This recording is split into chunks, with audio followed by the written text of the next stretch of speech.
ನಮ್ಮೆಲ್ಲರಿಗೆ ಭಾಳ ಇವತ್ತು ಈ ಎಲ್ಲ ಸ್ಮಾರಕಗಳು ನೋಡಿ ಭಾಳ ಖುಷಿ ಅನ್ನಿಸ್ತಾ ಇದೆ. ನಾವೆಲ್ಲರೂ ಈ ಬೀದರ್ ಜಿಲ್ಲೆಯ ಔರಾದ್ ಪಟ್ಟಣದ ಪ್ರತಿಷ್ಠಿತ ಶಾಲೆಯಾಗಿರ್ತಕ್ಕಂಥ ಬಸವ ಗುರುಕುಲ ಪ್ರೌಢಶಾಲೆಯ ಸುಮಾರು 50 ವಿದ್ಯಾರ್ಥಿಗಳು, ಮುಖ್ಯ ಗುರುಗಳು, ಈ ಒಂದು ತಂಡ ಬೀದರ್ ಕೋಟೆಯ ವೀಕ್ಷಣೆ ಮಾಡಲಿಕ್ಕೆ ನಾವೆಲ್ಲ ಇವತ್ತು ಬಂದಿರ್ತೀವಿ. ನಮ್ಮ ಮಕ್ಕಳಿಗೆ ನಮ್ಮ ಬೀದರ್ ಒಂದು ಇತಿಹಾಸದ ಬಗ್ಗೆ ಗೊತ್ತಾಗಬೇಕು. ಮಕ್ಕಳು ತಾವೆಲ್ಲ ನೋಡ್ತಾ ಇದ್ದೀವಿ, ನಮ್ಮ ಬೀದರಿನ ಅತ್ಯಂತ ಸುಂದರವಾಗಿರ್ತಕ್ಕಂಥ ಬಾಮನಿ ಸಾಮ್ರಾಜ್ಯದ ಸುಲ್ತಾನ್ ಆಗಿರ್ತಕ್ಕಂಥ ಅಲ್ ದಿನ್ ಬಾಮನ್, ಈ ಸುಲ್ತಾನ 1424 ವರ್ಷದಲ್ಲಿ ಭವ್ಯವಾದ ಬೀದರ್ನಲ್ಲಿ ಒಂದು ಕೋಟೆಯನ್ನು ಕಟ್ತಾರೆ.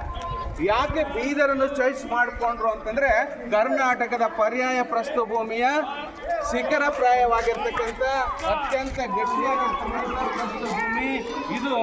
ಬಾಮನಿ ಸಾಮ್ರಾಜ್ಯದ ರಕ್ಷಣೆ ಕೊಡ್ತಕ್ಕಂಥ ಇಲ್ಲಿ ಕೋಟೆ ಕಟ್ಟಲಿಕ್ಕೆ ಬಹಳ ಸೂಕ್ತ ಅಂತ 1424ರಲ್ಲಿ ಕೋಟೆಯನ್ನು ನಿರ್ಮಾಣ ಮಾಡಿ, ಆರಂಭದಲ್ಲಿ ಬಾಮನಿ ಸಾಮ್ರಾಜ್ಯ ಅದು ಕಲಬುರಗಿಯಿಂದ 1427ರ ವರ್ಷದಲ್ಲಿ ನಮ್ಮ ಬೀದರ್ ಜಿಲ್ಲೆಗೆ ಅದು ವರ್ಗಾವಣೆಯಾಗಿ ಬರುತ್ತೆ.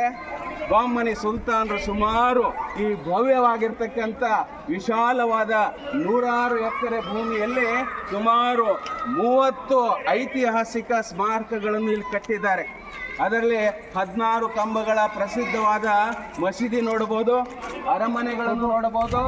ಇಲ್ಲಿರ್ತಕ್ಕಂಥ ಐತಿಹಾಸಿಕ ಸ್ಮಾರಕಗಳು, ಕಟ್ಟಡಗಳು, ವಾಸ್ತು ಶಿಲ್ಪಕಲೆ ಅಂದರೆ ಆ ಕಾಲದ ಸಂಪೂರ್ಣ ಇತಿಹಾಸ ಇವತ್ತು ನಮ್ಮ ಮಕ್ಕಳಿಗೆ ಅದು ಮರುಕಳಿಸ್ತಾ ಇದೆ.